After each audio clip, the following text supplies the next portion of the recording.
You are watching and listening to Chris and Leicester Till I Die TV on YouTube and your favourite podcasts.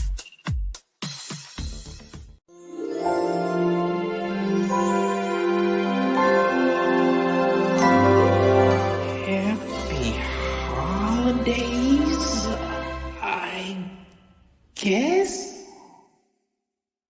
Hello, Matt Elliott here. Hi, Alan Smith here. Hey guys, Ian Hume here. Hi everybody, Jerry Taggart here. Be sure to watch Chris and Leicester Till I Die TV For all the latest Leicester City news and information. You can also subscribe on YouTube and various social media channels. for the latest updates and news on Leicester City Football. Come on, you foxes!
It's the Opposition Show with Chris on Leicester Till I Die TV. Taking a look back at the game.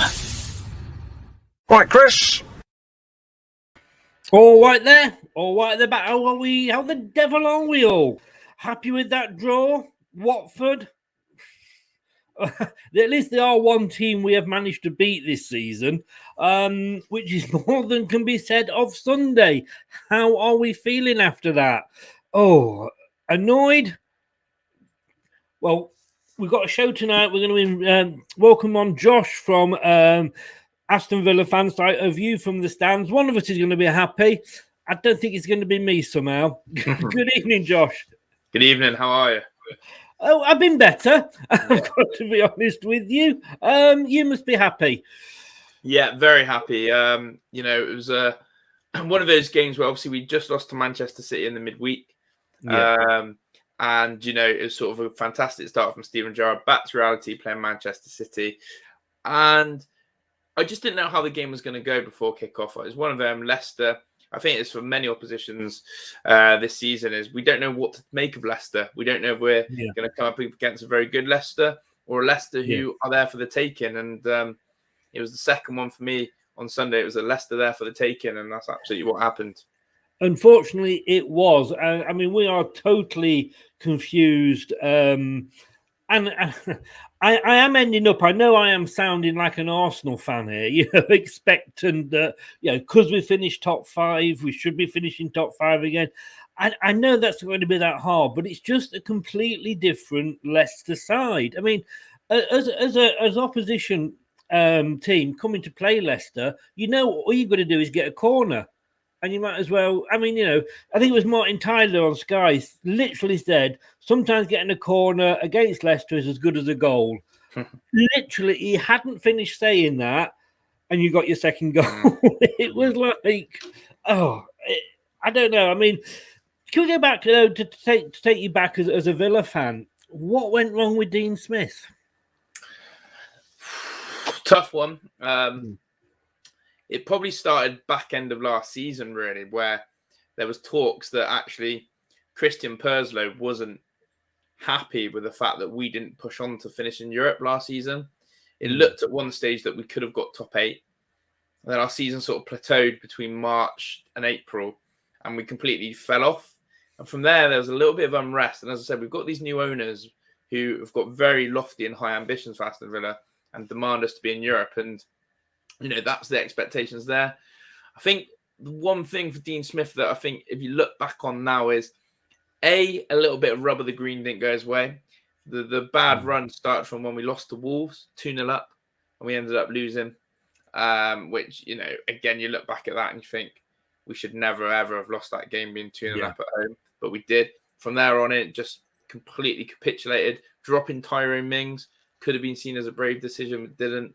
And I think maybe it became too pally, and players weren't intimidated by him. I'd say intimidated. Players weren't sort of, you know, in awe of Dean Smith in terms of his regimented approach. And Gerrard's come in, done the complete opposite. And it's fantastic to see. I mean, Dean Smith, he was a club legend, wasn't he, really? He got you promoted, but was it a case as well? I mean, you did have a bad luck that your bad run seemed to be when sort of Grealish was out injured. And, you know, you can never say that any team is only one player, you know, but we might with Tillermans, but you know what I mean? You can't really say that. But it did seem to coincide with that. But was it a case of maybe he just taking you as far as he could? Because managers do have sort of their limits, I guess, don't they? Possibly, yeah. He'll argue he was ready to take us to Europe. For me, yeah, maybe we looked a little bit lost tactically. He was chopping and changing formations. One of his arguing sticking points that he tried to make to the board was that 3 of his summer signings had only played basically the best part of 60 minutes together, all 3 on the pitch, Bailey, Ings, and Buendia. So I can see that. But ultimately, Aston Villa fans, they love Dean Smith. You won't find one Aston Villa fan that will say a bad word about him. And I think it's even more helpful that the Gerrard transitions worked even well. So people can say, thank you, Dean Smith. And the fan base isn't split on whether he should have gone or not. And he sort of walked into Norwich quite quickly, didn't he? Yeah, and I think that shows, you know, the profile that Dean Smith holds. You know, for me, if he goes down into the Championship, he'll come straight back up. Likewise, though, he's got a little bit of bite and hunger to try and prove a lot of people wrong that he can keep this Norwich team up. And I think if Dean Smith does keep Norwich up, could be one of the, you know, could be up there for me, one of the biggest recognitions of the season if he does that.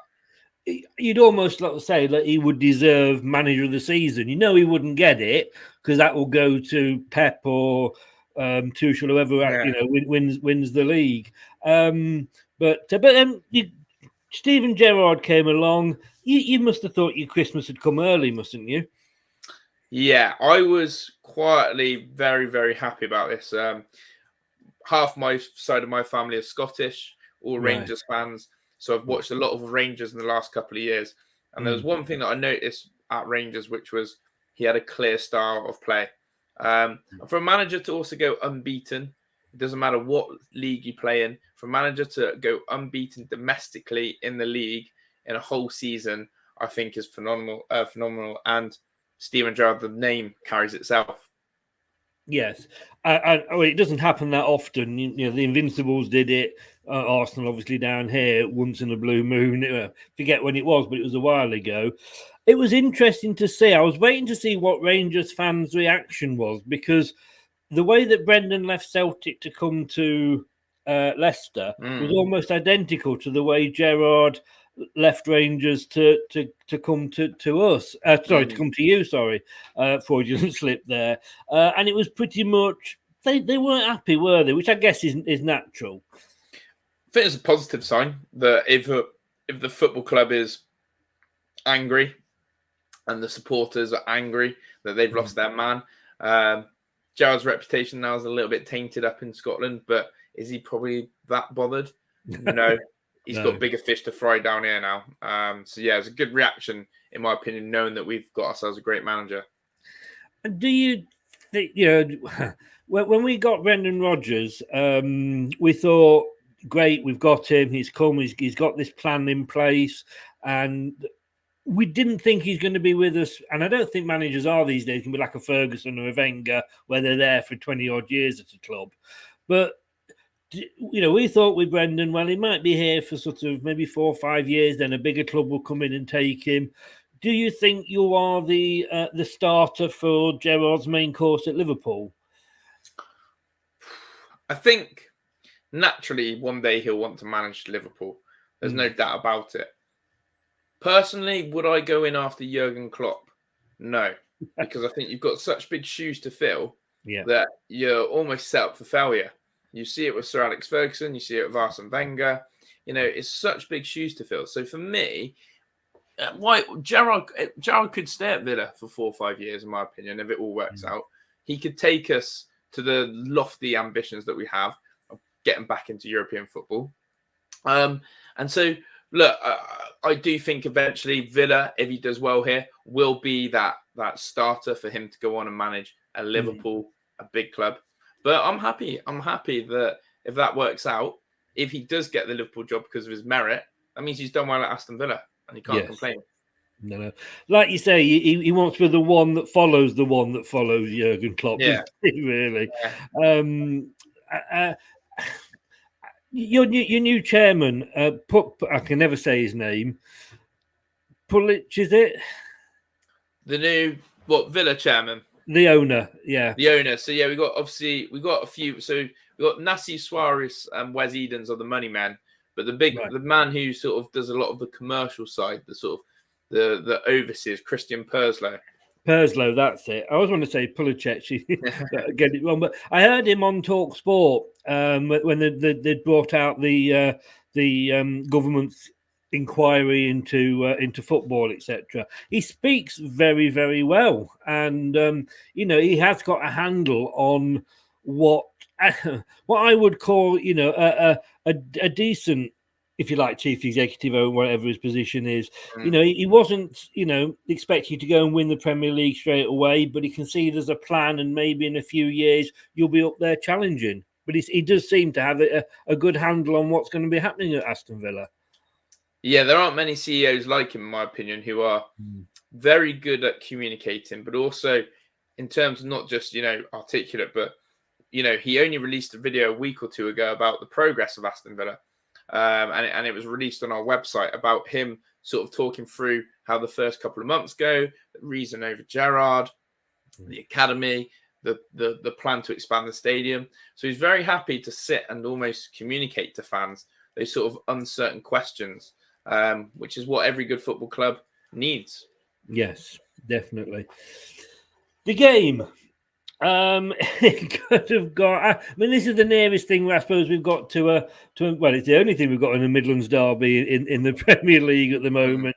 I must admit, going into this, although I'll never predict against my team, I did predict a draw because of the way Leicester are playing at the moment. Did you think coming into this is a good time to be playing Leicester? I'll be honest, I didn't actually look at Leicester's form coming into this. And I think that's different to how I would have if Dean Smith was in charge. Right. And I'm being really honest, and I think a lot of Villa fans felt like that.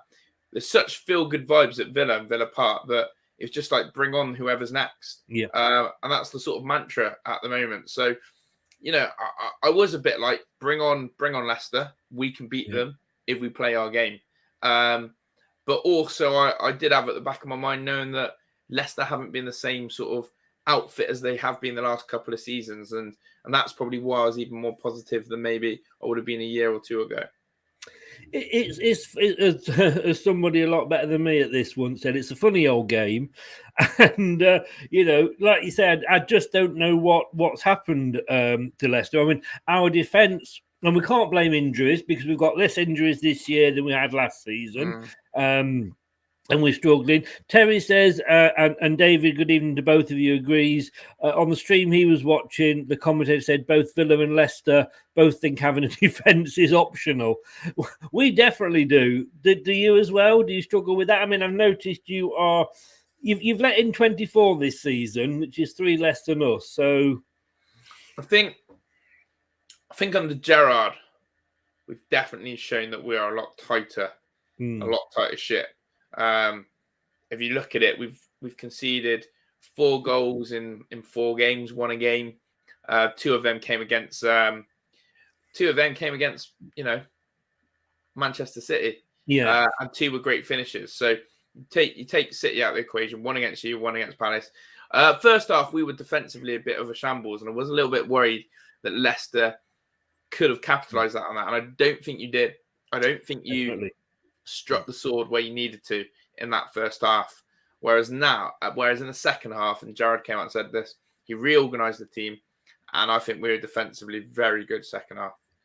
It was, I think, one of those, as they say, game of two halves. And it was interesting because it was I think this is what annoys a lot of Leicester fans, and no disrespect to Gerrard and Villa, but he's the new kid on the block, if you like. His experience in the Premier League is literally, before the game, was 3 matches. And he's up against Brendan Rodgers, who's supposed to be be able to walk on water, and he outthought him, and you've now gone above us, albeit by 1 goal, on goal difference in the league. But it's just so annoying, and I just don't know, from a Leicester's point of view, how we're going to drag ourselves out of this. You were unlucky last season to not get into Europe. And to be totally honest with you, and congratulations on the win, I'd say overall you probably just deserved it.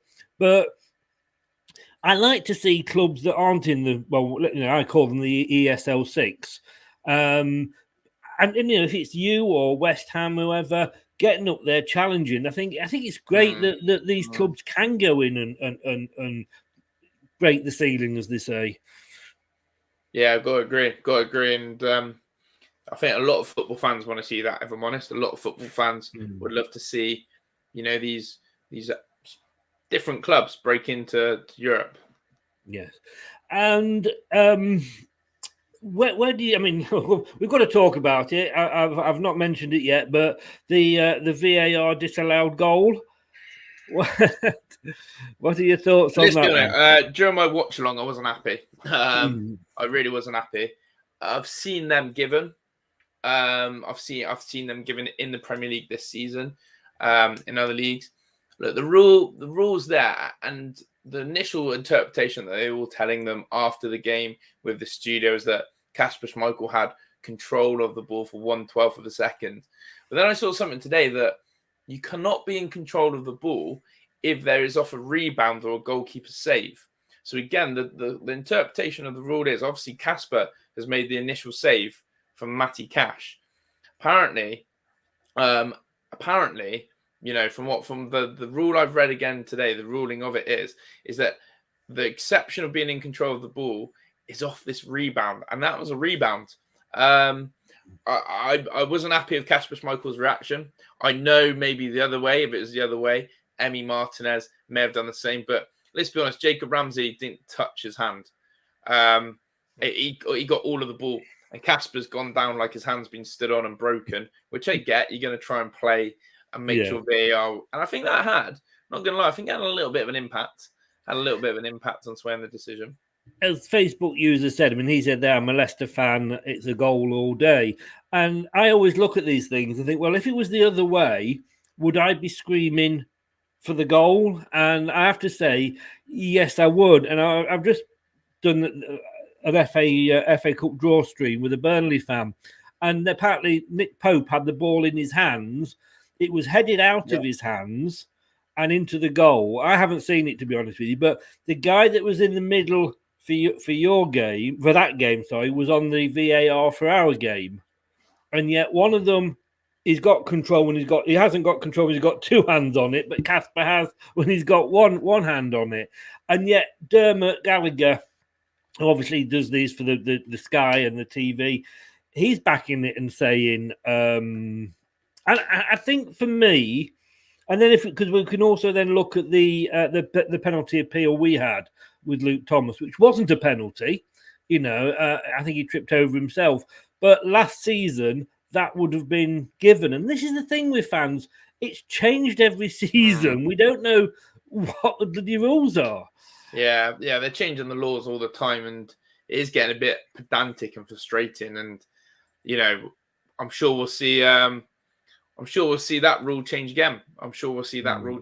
Where all of a sudden the control of the ball is different. As someone's just said there, it might be that you have to have 2 hands. But and I don't think the referees had a massive say. And I think, if it stayed 1-1, I would have been very frustrated about that decision. But I'm not as bothered because we won, if I'm honest.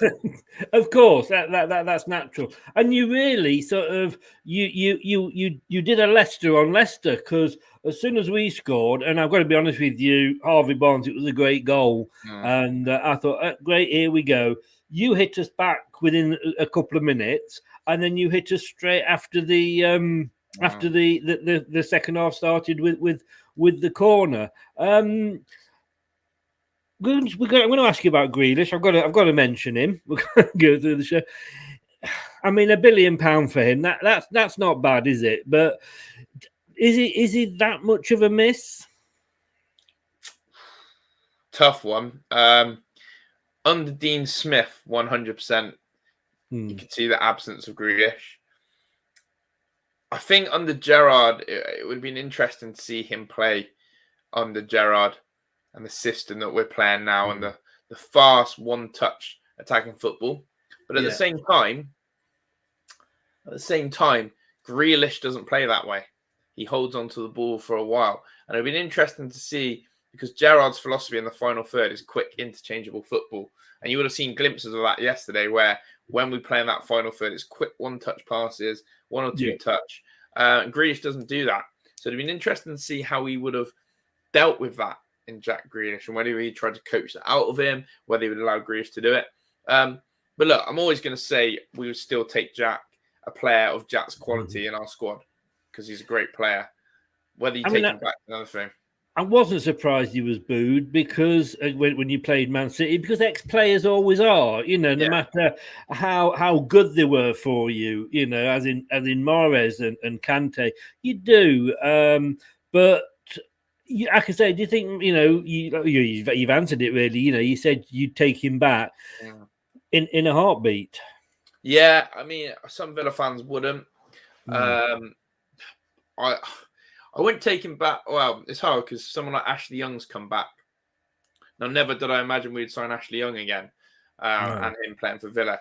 But, at the end of the day, Grealish's heart is with Villa.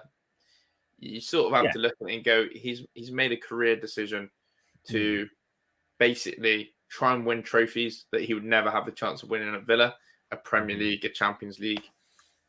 And he's also getting paid a bit more money as well. So I think we'd all do it. But I think we would. I think if ever we take off our club-coloured tinted spectacles, we do the same in our everyday jobs. Yeah. And he said it was in his contract, wouldn't it? He'd only go for a Champions League club. Yeah. And you've got a bit of money out of him. Has that been spent wisely? It's a hard one. I'm trying to work that out really, because we bought Danny Ings, Buendia, and Leon Bailey. Well, what's happened is that Leon Bailey is basically playing every couple of games and getting injured. Danny Ings started really well scoring goals, but has completely fell off the face of the planet and has become sort of like non-existent, and now has picked up an injury. And Buendia is one of these players who's running really hard, shows moments and glimpses of quality, but not quite doing enough still to give the numbers to justify it. And it's going to be interesting. You sign 3 players for the price of 1, all on paper have real good attributes, but it's not worked out yet. So we'll see. Maybe they're a next season sort of player. Will Gerrard be given money in January?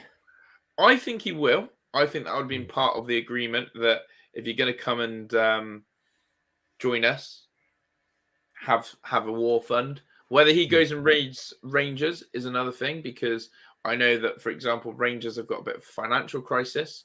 They are short of money. You can take some of their players. If I was to see Gerrard take a player, I'd like us to be improved in the fullback area first. That's where I'd like to see Villa improved, attacking fullbacks who can get into that final third. And, I think Matty Cash, our right back, wasted so many opportunities in the final third yesterday, from crosses, from shots. So that's where I'd look to invest, Just to end, I appreciate you've got to go. You've got something planned. So just 2 quick questions. What are your hopes for Villa for the season, and what do you think Leicester can achieve this season? So before the season started with Dean Smith in charge, I said I want Aston Villa to make progress from last year, which essentially for me was finish above 11th. So top 10. We had our start with Dean Smith and we found ourselves flirting near the bottom. And then all of a sudden I was like, do we need to change our goalposts now? Do we need to just say cement Premier League safety and try and go again? Now Gerrard's back. He's giving me belief. It's an open league. I see Wolves up there. I see Brighton up there. I see West Ham up there. I see Spurs. Still going to say finish higher than we are, but I'd love to try and sneak into that 8th place. I really would. And as for Leicester, I think Leicester... Be kind to us. I think Leicester are going to finish outside the top 10.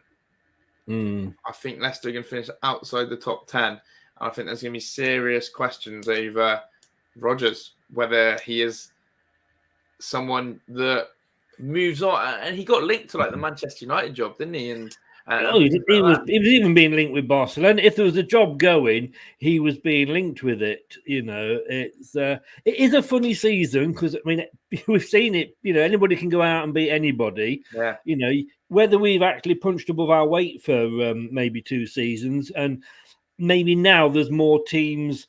You know, before the same last season there was us and West Ham that were trying to break the mold. There's more teams coming through now, which makes it harder. And maybe it's just a season where we've got to go. Yeah, let's just consolidate a bit now, you know. But fans, once we do well, we always want to do better, don't we? Yeah. I don't know if you can correct. Did Leicester spend quite a bit of money in the summer? Well, we got Ryan Bertrand on a free. We got Daka, who looks a really good prospect. And there is Sumare, who the door's open on at the moment. So they were the 2 sort of main buys. Lookman, who is still having trouble with this right wing position. Under couldn't do it last season. Under couldn't do it last season. Lookman he flirts. Sometimes he's good. You never know which Lookman's going to turn up. And then we bought Vestergaard in at the last minute. God knows, God help us. And we're now being linked with Eloise, whatever it's called, another Southampton defender. These are guys we put 9 goals past, and we've gone out and bought them. And Bertrand was a free, but you know they can't even get near the team. So I don't know. It is a question. Unfortunately, being fans, we are fickle, and I love Rodgers to bits for what he's done, but I think it's going to be a tough season, a consolidating season. But it hurts me to say, but I'm going to say well done on the win.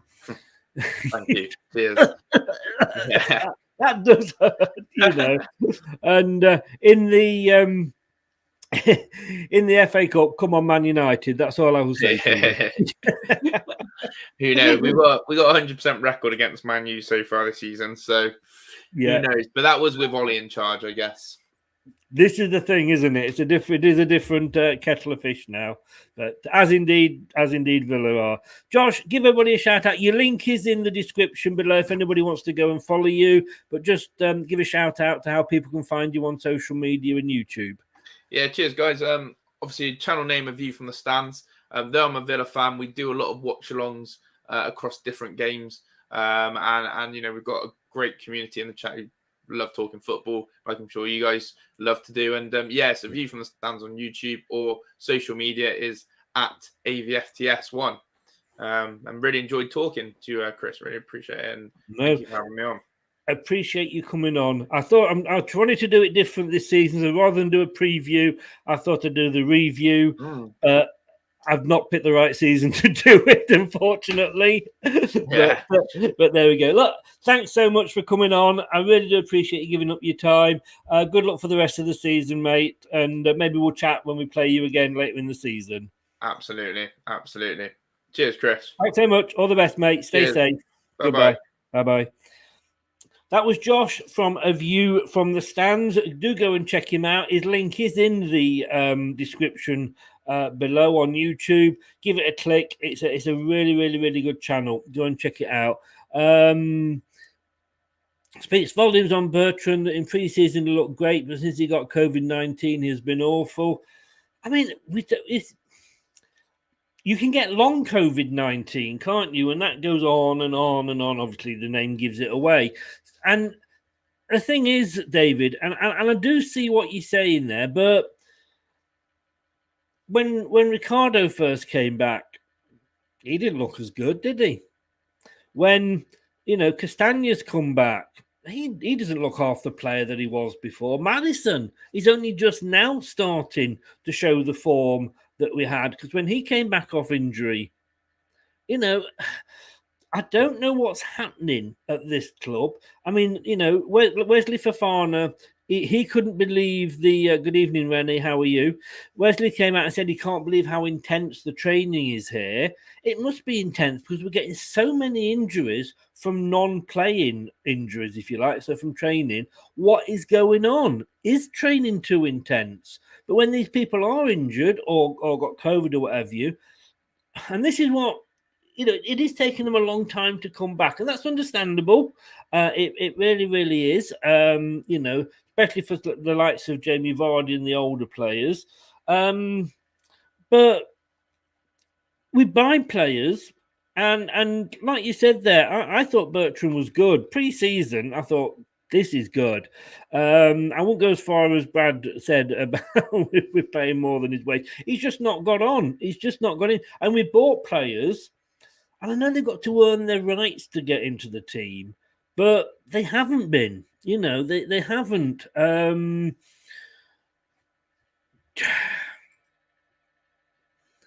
thought the training ground was supposed to improve us. Well, you got the facilities, but it's what you do at the facilities, like I say. And I'm not saying that, we sign these players and they should come in. What I worry about is that the injured players that we've got out, well, Wesley, yes, he's a big loss, somebody said earlier. And obviously James Justin, bigger loss than we thought. I mean, he's done, played really better than I think we thought he would be. I just think when they come back, they're not going to solve. We're not suddenly going to have Fofana back on, let's say, for example, the 15th of December, Justin back on the 16th of December, and then suddenly we're going to start winning every single game. Look at Ricardo, look at Castagna, look at, I'm going to say Maradona then, look at Maddison.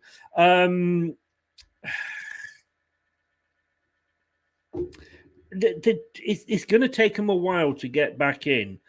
It's a very, very tough December.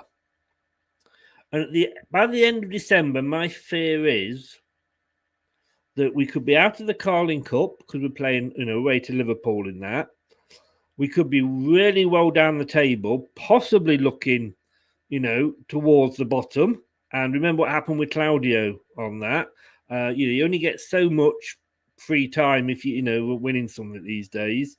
And we could be in the conference, in Europa Conference League. So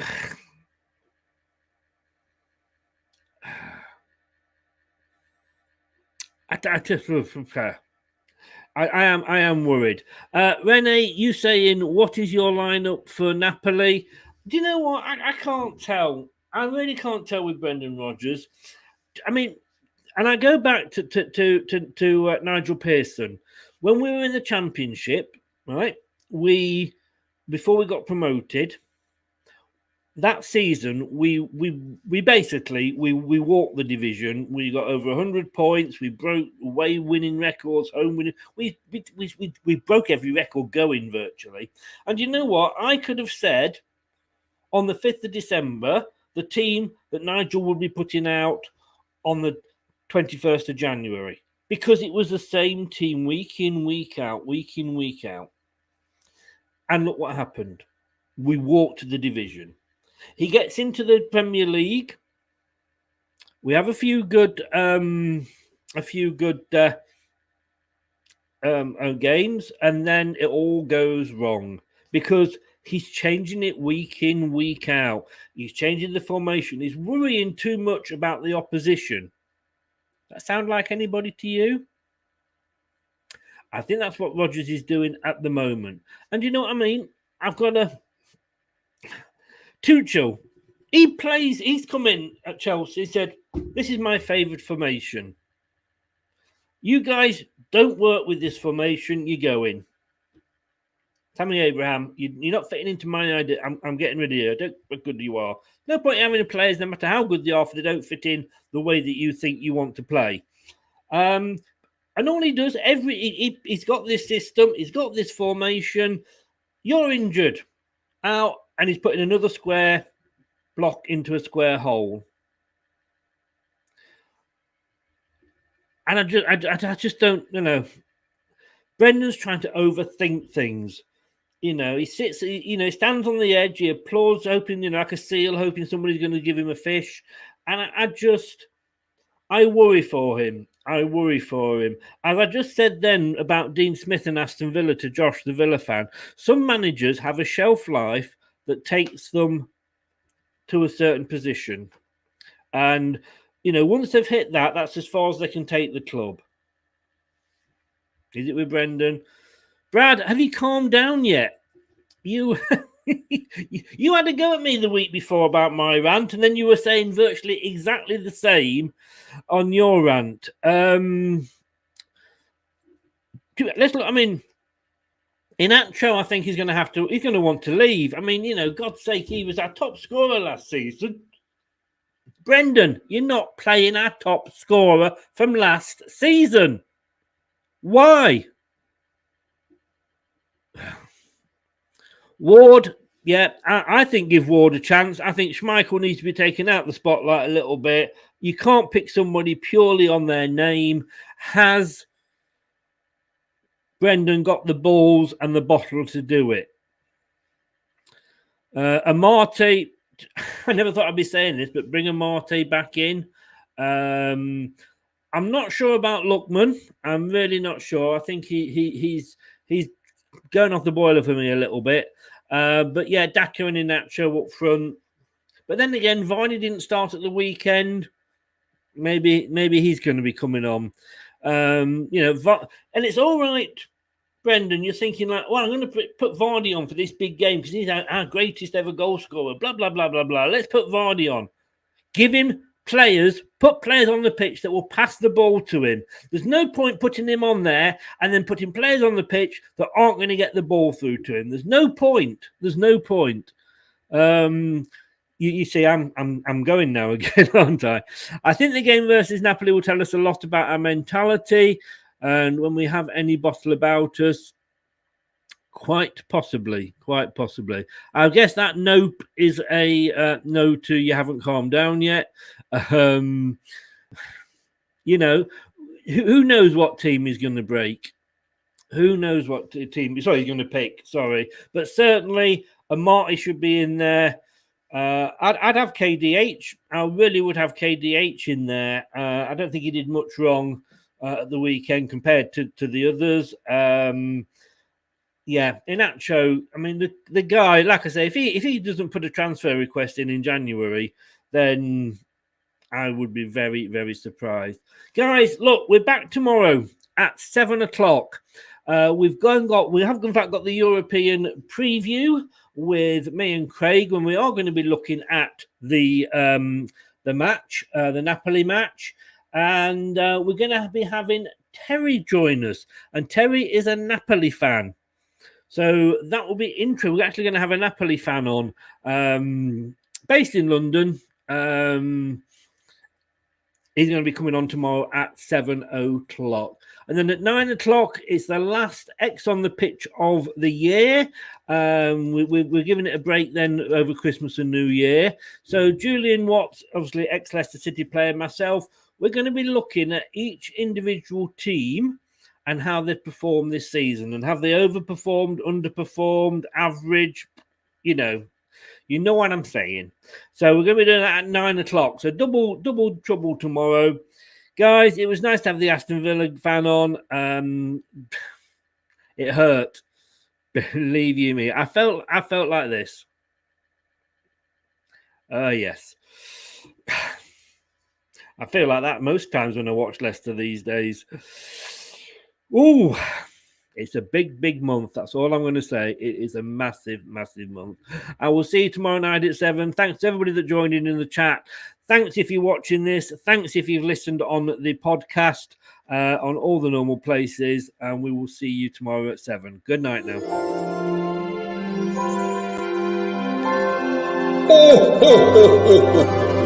Thank you for watching. Have a Merry Christmas and a Happy New Year. Hello, Matt Elliott here. Hi, Alan Smith here. Hey guys, Ian Hume here. Hi everybody, Jerry Taggart here. Be sure to watch Chris and Leicester Till I Die TV. For all the latest Leicester City news and information. You can also subscribe on YouTube and various social media channels. for the latest updates and news on Leicester City. Come on, you foxes!